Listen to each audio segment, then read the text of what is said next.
Hello and welcome to your Living A Course in Miracles call. My name is Jared Krebs. Today is Friday, June 7th, and I am excited because we are finishing chapter 4 of Ken Wapnick's Journey Through the Text.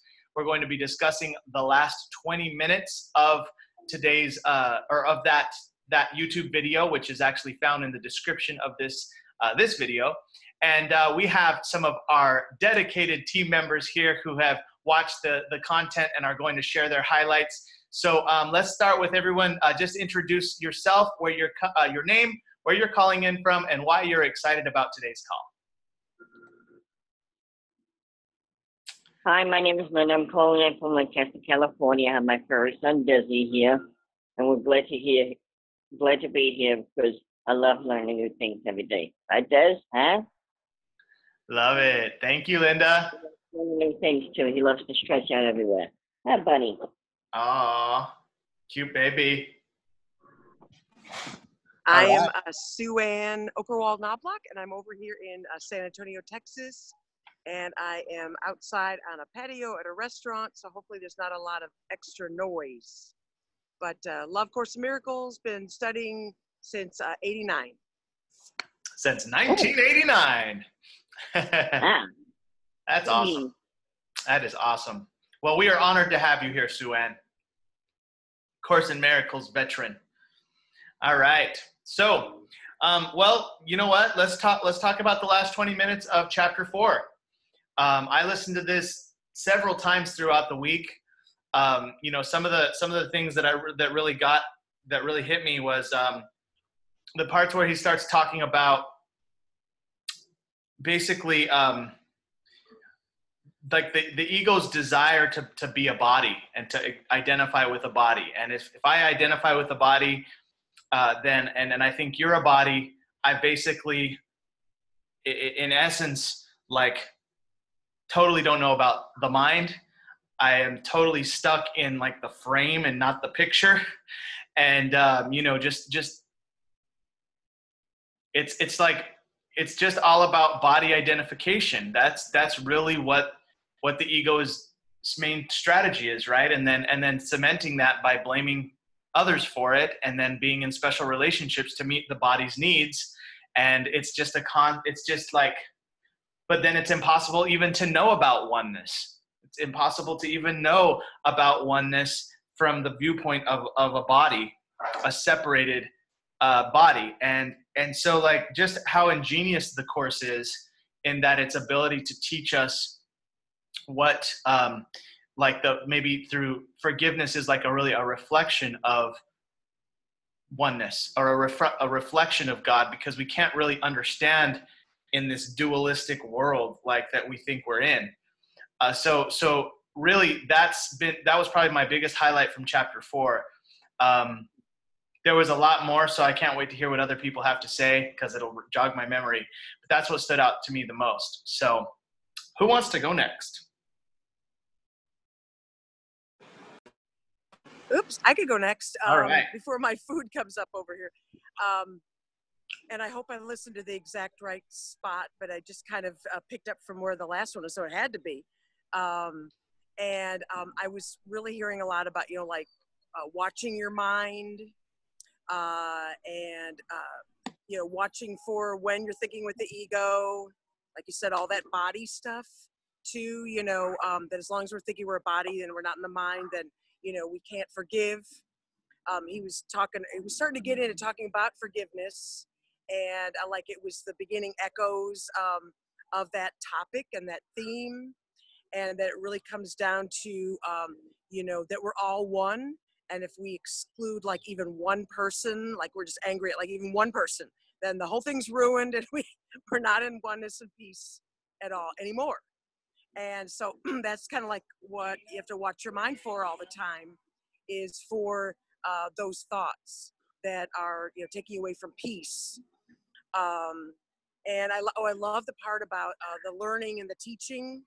And so like you're doing the same thing all at the same time. So you could have a teacher, but that person's learning, and you sometimes think you're teaching, but you're really learning. And it's really all just mixed up, like we're just one thing. that make sense? Yes, and I really like, you just jogged my memory on the part where he talks about you're not required to go and teach the course or convert everybody to A Course in Miracles or like be this, you're not required to do any of that. It's all on the form. It's all about the content and about how you demonstrate it. Our only one job is to be a demonstration of God's peace, and that's like our only job. And then it was cool that he said what that is, which is to demonstrate peace. So if I'm able to demonstrate peace and be peaceful and kind of be like that all the time, then I could potentially be that teacher of God for other people, and basically lead, by example, really. And there would be nothing to teach, just from pure beingness. And so that was really cool, because then it kind of gave me something to kind of like focus on, right? And anytime that I don't do that and I identify with the ego, well, that's just maybe a mistake, but I can choose again. Until, I guess the idea is that you choose again over and over and over and over and over until it's just a habit. And then once it's a habit, then you're pretty much enlightened, because you don't ever get shaken anymore or frazzled or razzled and whatnot. So yeah, thank you, Sue Ann. You just totally jogged my memory on that part. Anything else you wanted to add? Not right now, and my food came up, so I'm going to be listening and walking back in the restaurant. All right, way to be on the call, no matter what. Thank you. Linda Pettigrew and Desi, what were your highlights from the last 20 minutes of chapter 4? Well, he's saying that we do it with a positive attitude, but we're hit with people with bad attitudes. I mean, for myself, I have to walk away, but you have to always stick with the Holy Spirit. You have to think about it carefully, intellectually. I mean, when you hit a situation that's good or bad, you want to keep it at a good professional level, so that way the word is clear of what you tell the other person and what you're getting from them. So you want to make sure that you understand each other. That's what Course in Miracles is about. Get the message very, very clear. That's what I'm into also. I'm not perfect. I do the best I can, but hey, I'm glad to be here. The Course in Miracles really helped me. And Des, right, Des? Huh? And he's laying on the floor, having stuff on the floor, almost chewing it. Right, Des? Yeah, that's him. My baby. Hello, the Uncle Jared and your Aunt Susie, huh? All the other aunts and uncles here at the ACIM club, huh, baby? Yeah, he's rubbing his ears. That means he loves you, huh? Awesome, Linda. Thank you. Welcome. All right. So, sorry, I'm eating cherries, so, okay, I'll stop eating cherries. All right. So, time for forgiveness in the field. And I have a few things I forgave, so I'll start. This week, one thing I forgave was I was driving home and I was late for a dinner with my wife, and there was this car that was trying to turn left. But you know those cars that like it's like a green arrow and they can turn left, but then it becomes a yellow arrow and then they don't want to turn left anymore because they're too chicken to like go. I mean, I don't want a car to like get in harm's way, but I mean, there was like a lot of time this car could have gone. Like, the car could have gone, man. Like I was sitting there, the car's like not moving, and I'm just like getting all like pissed off because this car is not moving. And I mean, I need to get to my wife, and this car, and literally then the light went red. So this car was like such an idiot, because it was like, you could have gone, you know?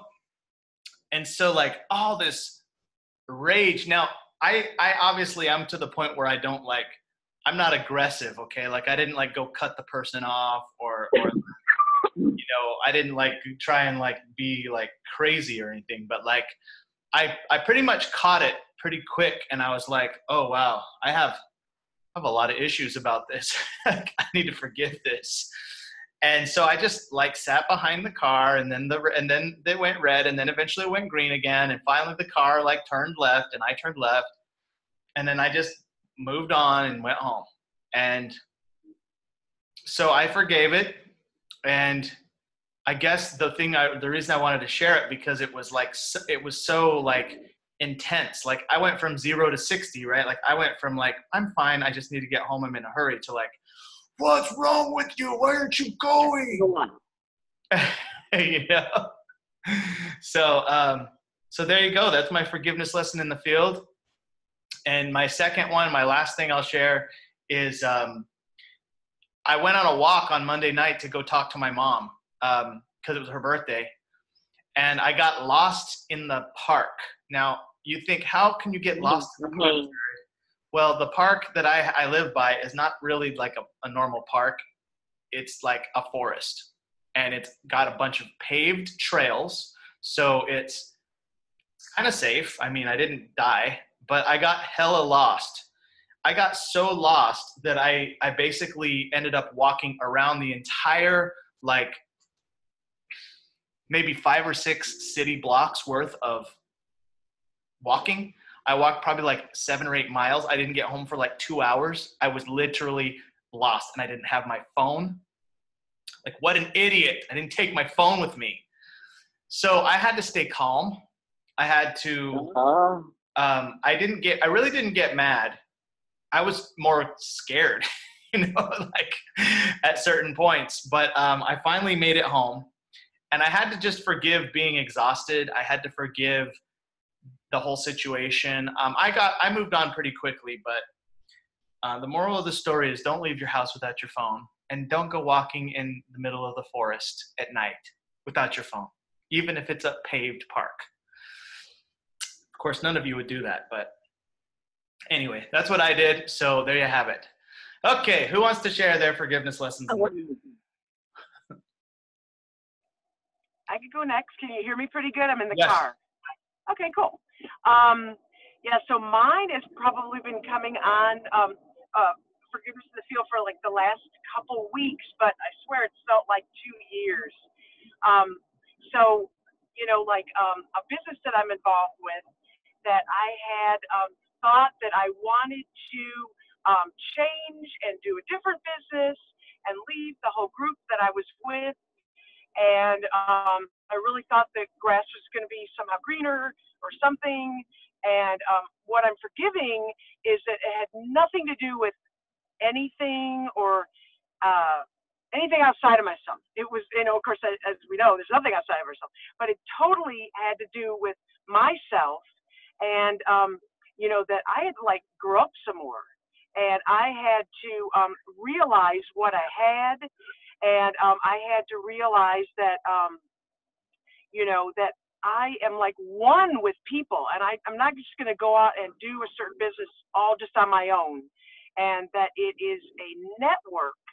And what a more beautiful place to see the symbols on the outside of what this whole chapter was talking about on the inside, that we're all one, So I'm just like feeling so much gratitude now. And even though it was like I made this decision and kind of like left, it was maybe like 4 days, it felt like 4 years. And I was like, knowing I made the wrong decision right away, and then came back and switched to what I was doing. And now I'm like just really doubly motivated now.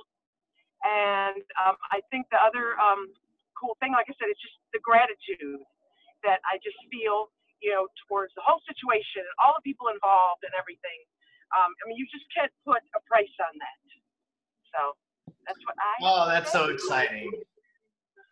Well, I have to say, great job on your forgiveness in the field, because there's a lot of emotions. There's a lot of, oh man, what's wrong with me? Why did I do that? Or this or that. And it's like, at the end of the day, it's like we're all doing our best. We're all trying to make the, best decisions and whatnot. But like at the end of the day, forgiving, and then making your choice, right? Like, and it was cool. And obviously we do work together in business. So that was, I can't believe that was a whole week ago, honestly. Like, it seems like it was much longer ago to me. Like, I was looking back at the recording from May 31st, which I'm about to post. And I'm like, God, was that all? It seemed like so long ago. It was just like a week ago. So. Isn't that weird? Yeah, right. So, but definitely, so happy to be working with you, Sue Ann, and also working with you on these calls, and just our friendship. It's just like, and now business is happening. So I know the call's not about business, but we're doing really good. Let's just put it that way. So. But that's another thing that, I always have been trying to tell people is that, like, everything is all one thing, so these are just like symbols of what we're trying to learn inside. So yeah, it may appear to be, I'm taking a vitamin, or I'm drinking a glass of wine, or this or that, but I mean, they're just symbols is all they are. So you just forgive that too. For sure. That's awesome. Thank you, Sue Ann. Great stuff. All right, Linda Pettigrew, what did you forgive this week on Forgiveness in the Field? Well, today, I want to go to an outing at the Brookside Boulevard here in Pasadena, California. I took a night before like 12:30 to 5 to 2.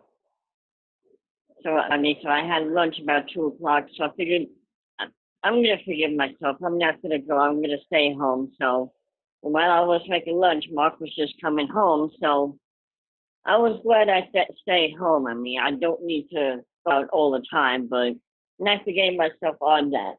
I was like, why? I like to go to every place I like to go to. If I'm able to go, I'm able to go. If I'm too tired, and maybe I take a nap in the afternoon. Maybe, depends how I feel. I just do the best I can. That's how I think of it. I like it, Linda. You're right. You don't need to go out every night. That's right. Sometimes it's better to just stay home, take it easy. Yeah. Awesome. Thank you, Linda. Well, I think this might be a record. This might be a record for our shortest show because we started like 9 minutes late. It's already 7:27. But you know what? It's the summer. I'm not making excuses for anybody that didn't show up, but it's the summer. People, this isn't anyone's job. You don't have to show up. Everybody's out on vacation, doing a family thing, business trips or vacation, so it's. Yeah, things happen. People are busy. Things are going on. But you know what I can say? Next week, we're going to be studying Chapter 5. And Chapter 5 is awesome. Chapter 5 is the introduction formally to the Holy Spirit in A Course in Miracles. So we're going to be going from Chapter 4, which is the introduction really to the ego stuff, now to the introduction to the Holy Spirit and how that's really kind of the answer to the ego stuff. And I'm excited. In fact, I had to hold myself back because I listened to the 20 minutes like 3 times. And then it was like, he would start on Chapter 5 and like, nope. Because if I go there, then I'll forget everything from Chapter 4 I was going to talk about. Anyway, so I'm excited for Chapter 5. We're going to do the first 30 minutes of Chapter 5 next week.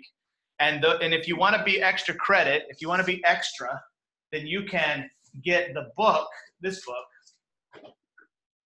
right here. And you can follow along and do the first 30 minutes of Chapter 5 with the actual journey through the text. And that is freaking awesome. Like then you'll have cliff notes. So that's what I'm going to do. I decided already, like, I would like to follow along with the book to help learn the material a little bit better. So anyway, you don't have to do that, but another tool if you want. And so that being said, thank you to you, Sue Ann. Thank you to you, Linda. Thank you to you, Desi, for being live on the calls. Thank you to all of our viewers. I want to give a shout out to Shasha King, who asked about our May 31st video. I'm going to post it right now, and then I'll post the June 7th video. So you're going to have 2 videos. My bad. I will do a better job posting in the future. And let's unmute the lines and everyone say good night and God bless. Good night and God bless. Upstairs, hello. Good night. Everybody God bless. honey. Bye, everyone. Well, Bye-bye.